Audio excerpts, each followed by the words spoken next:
नमस्कार दोस्तों, मैं विकास आप सबका स्वागत करता हूं आपके अपने YouTube चैनल एजुकेटर विकास पर। कैसे हैं मित्र? उम्मीद करता हूं सब लोग बढ़िया होंगे और अपनी तैयारी में लगे होंगे। यह class TGT, PGT, DSSB, UGC net वगैरह के लिए आपके लिए कला विषय से इम्पॉर्टेंट क्लास है। इसमें हम लोग एक बेहतरीन क्वेश्चन सेट के साथ उपस्थित होते हैं और उनका एक्सप्लेनेशन के साथ सॉल्व करते हैं। अगर आप चैनल पर पहली बार आए हैं तो प्लीज़ चैनल को सब्सक्राइब कर लीजिएगा और ज़्यादा से ज़्यादा वीडियो को शेयर करिएगा। चलिए आज की बेहतरीन क्लास को स्टार्ट करते हैं, जिसमें आपका पहला क्वेश्चन है आज मोहनजोदड़ो से प्राप्त नृत्यांगना।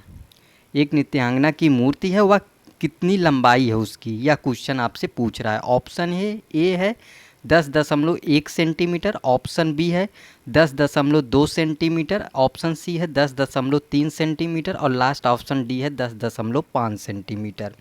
अगर नृत्यांगना की बात करा जाए तो यह किस तकनीक से बनाई गई है, तो यह कांस्य मूर्ति है। पहली चीज़ इम्पोर्टेंट क्या है इसमें, यह एक कांस्य मूर्ति है जो कहाँ से प्राप्त हुई है, यह मोहनजोदड़ो से प्राप्त हुई है। यह किस तकनीक से बनाई गई है, तो यह ढोकरा धातु कास्टिंग तकनीक से बनाई गई है। ढोकरा धातु कास्टिंग तकनीक से यह मूर्ति का निर्माण किया गया है। अगर बात की जाए यह कहाँ सुरक्षित है, तो वर्तमान में यह राष्ट्रीय संग्रहालय नई दिल्ली में सुरक्षित है। कहाँ? राष्ट्रीय संग्रहालय नई दिल्ली में। अगर इस मूर्ति की बात की जाए तो इसकी लंबाई क्या है, तो लंबाई 10.5 सेंटीमीटर है। कितना है? 10.5 सेंटीमीटर। अगर बात की जाए नृत्यांगना की तो इसकी लंबाई 10.5 सेंटीमीटर है और यह कैसी मूर्ति है, एक कांस्य मूर्ति है जो राष्ट्रीय संग्रहालय नई दिल्ली में सुरक्षित है। यह किस तकनीक से बनाई गई है, तो यह ढोकरा धातु कास्टिंग तकनीक अपनाई गई है इस मूर्ति में। नेक्स्ट क्वेश्चन देखते हैं। ग्रुप 1890 नामक संगठन किसने बनाया? Option A Ram Kumar, option B Jagdish Swaminathan, option C Dilip Das Gupta and last option D Avani Babu. अगर बात करते हैं ग्रुप 1890 तो इसका संस्थापक कौन है? जे स्वामीनाथन, जिसे क्या बोलते हैं? जगदीश स्वामीनाथन। अगर इसकी स्थापना की बात की जाए तो स्थापना कब हुई थी? 1962 में। कब हुई थी? 1962 में। कहाँ हुई थी? भावनगर गुजरात में। कहाँ हुई थी? भावनगर गुजरात में। भावनगर कहाँ पड़ता है? ये गुजरात में। इसकी स्थापना कहाँ हुई थी? भावनगर गुजरात में। अगर इसको बात किया जाए औपचारिक रूप से स्वीकृति कब प्रदान की गई थी, तो 1963 में। कब? 1963 में। कहाँ? नई दिल्ली में। औपचारिक रूप से इसे स्वीकृति कब मिली थी, तो 1963 में। कब मिली थी? 1963 में। अगर बात किया जाए इसका नामकरण तो जिस भवन में यह स्थापित हुआ था उसका मकान नंबर क्या था? 1890। क्या था उसका मकान नंबर? 1890 था। उसी के और ये मकान किसका था? जे पांड्या का। किसका मकान था? जे पांड्या का। उन्हीं के मकान के नंबर पर इसका नामकरण हुआ। इसमें कुल सदस्यों की संख्या बात की जाए तो 12 सदस्य हैं। कितने हैं? इसमें 12 सदस्य मौजूद हैं। तो ग्रुप 1890 की स्थापना जे स्वामीनाथन ने किया था। कब किया था? 1962 में। और कहाँ किया था? भावनगर गुजरात में। और बात किया जाए इसके औपचारिक रूप से स्वीकृति कब मिली थी, तो 1963 में। कहाँ? नई दिल्ली में। इसका नामकरण कहाँ हुआ था, तो जिस भवन में यह स्थापित हुआ था उसका मकान नंबर 1890 था। अगर बात किया जाए वह मकान किसका था, तो जे पांड्या का था, जो 1890 उसका मकान का नंबर था। तो उसी के नाम पर इसका नामकरण हुआ। अगर सदस्यों की बात किया जाए तो इसमें कुल 12 सदस्य हैं। उम्मीद करता हूँ यह क्वेश्चन आपको ज़रूर समझ में आया होगा। नेक्स्ट क्वेश्चन देखते हैं। चट्टानों को काटकर बनाए गए बाघ गुफा मध्य प्रदेश। कहाँ स्थित है? बाघ गुफा मध्य प्रदेश के धार जिले में स्थित है। यह किस नदी के तट पर स्थित है? Option A Baghora, option B Bagni, option C Kaveri and last option D Narmada. अगर बात किया जाए किस नदी पर स्थित है, तो option B is the right answer. किस नदी पर? बागनी। अगर बाघ गुफा की बात किया जाए यह कब की है, तो चौथी या 5वीं सदी की। कब की है? चौथी या 5वीं सदी की बाघ गुफा। अगर बात किया जाए इसकी स्थिति कहाँ है, तो यह मध्य प्रदेश में स्थित है। कहाँ स्थित है? मध्य प्रदेश के कहाँ स्थित है? धार में। मध्य प्रदेश एक धार जिला है, वहाँ पर यह बाघ गुफा स्थित है। अगर इसकी खोज की बात किया जाए तो खोज कब हुई थी? 1818 में। किसने किया था? डेंजर फील्ड ने। किसने किया था? डेंजर। भाई बाघ गुफा है, बाघ एक खतरनाक है, तो डेंजर ही आदमी तो खोज करेगा इसे, तो डेंजर फील्ड महोदय ने इसकी खोज की थी। अगर बात किया जाए बाघ गुफा किस नदी पर स्थित है, तो यह बागनी नदी पर स्थित है। अगर बात किया जाए राजवंश कैसा था, तो गुप्त वंश। कौन सा वंश? गुप्त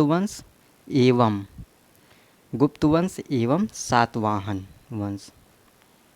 गुप्त वंश एवं सातवाहन वंश के राजवंश था इसमें निर्माणकर्ता में। अगर धर्म की बात किया जाए तो बाघ गुफा किस धर्म से संबंधित है? बौद्ध धर्म। किस धर्म से संबंधित है? बौद्ध धर्म से। ये भी आपका क्लियर हो गया होगा। और इसमें कितनी गुफाएं हैं? 9 गुफाएं। कितनी गुफाएं हैं इसमें? बाघ गुफा में 9 गुफाएं हैं। और यहाँ पर प्राचीन नाम इसका बात किया जाए बाघ गुफा का, तो कल्याण है। क्या नाम है प्राचीन? कल्याण। बाघ गुफा का प्राचीन नाम क्या है? कल्याण है। और इसकी प्रतिलिपियाँ किसने तैयार की थी? तो 1920 में मुकुल चंद्र डे ने, और 1921 में असित कुमार हल्दर महोदय ने एवं नंदलाल बसु ने इसकी प्रतिलिपियाँ तैयार की थी। तो यह आपका कॉन्सेप्ट क्लियर हो गया। तो बाघ गुफा किस नदी के तट पर स्थित है? तो बागनी नदी के तट पर स्थित है। नेक्स्ट क्वेश्चन देखते हैं। भारतीय लघु चित्रों में ऋतु संबंधी चित्रों को क्या कहते हैं? ऑप्शन ए नायिका भेद, ऑप्शन बी राग रागनी, ऑप्शन सी बारहमासा एंड लास्ट ऑप्शन डी इनमें से कोई नहीं। तो इसमें ऋतु संबंधित क्या बोला जाता है? उसे बारहमासा। क्या बोला जाता है? बारहमासा। अगर बारहमासा का चित्रण का बात किया जाए तो यह बूंदी शैली में संपूर्ण इसका बारहमासा का चित्रण हुआ है, जिसमें चैत से लेकर फागुन मास तक का चित्रण किया गया है। बूंदी शैली में संपूर्ण चित्रण हुआ है किसका? बारहमासा का, जिसमें चैत से लेकर फागुन मास तक का चित्रण हुआ है। जिसमें चित्रों के नायक कौन हैं? तो चित्रों के नायक कौन हैं? कृष्ण। कौन है? कृष्ण भगवान। तो चित्रों के नायक कौन हैं? कृष्ण। नेक्स्ट क्वेश्चन देखते हैं। त्रिवेणी कला संगम की स्थापना किसने की थी?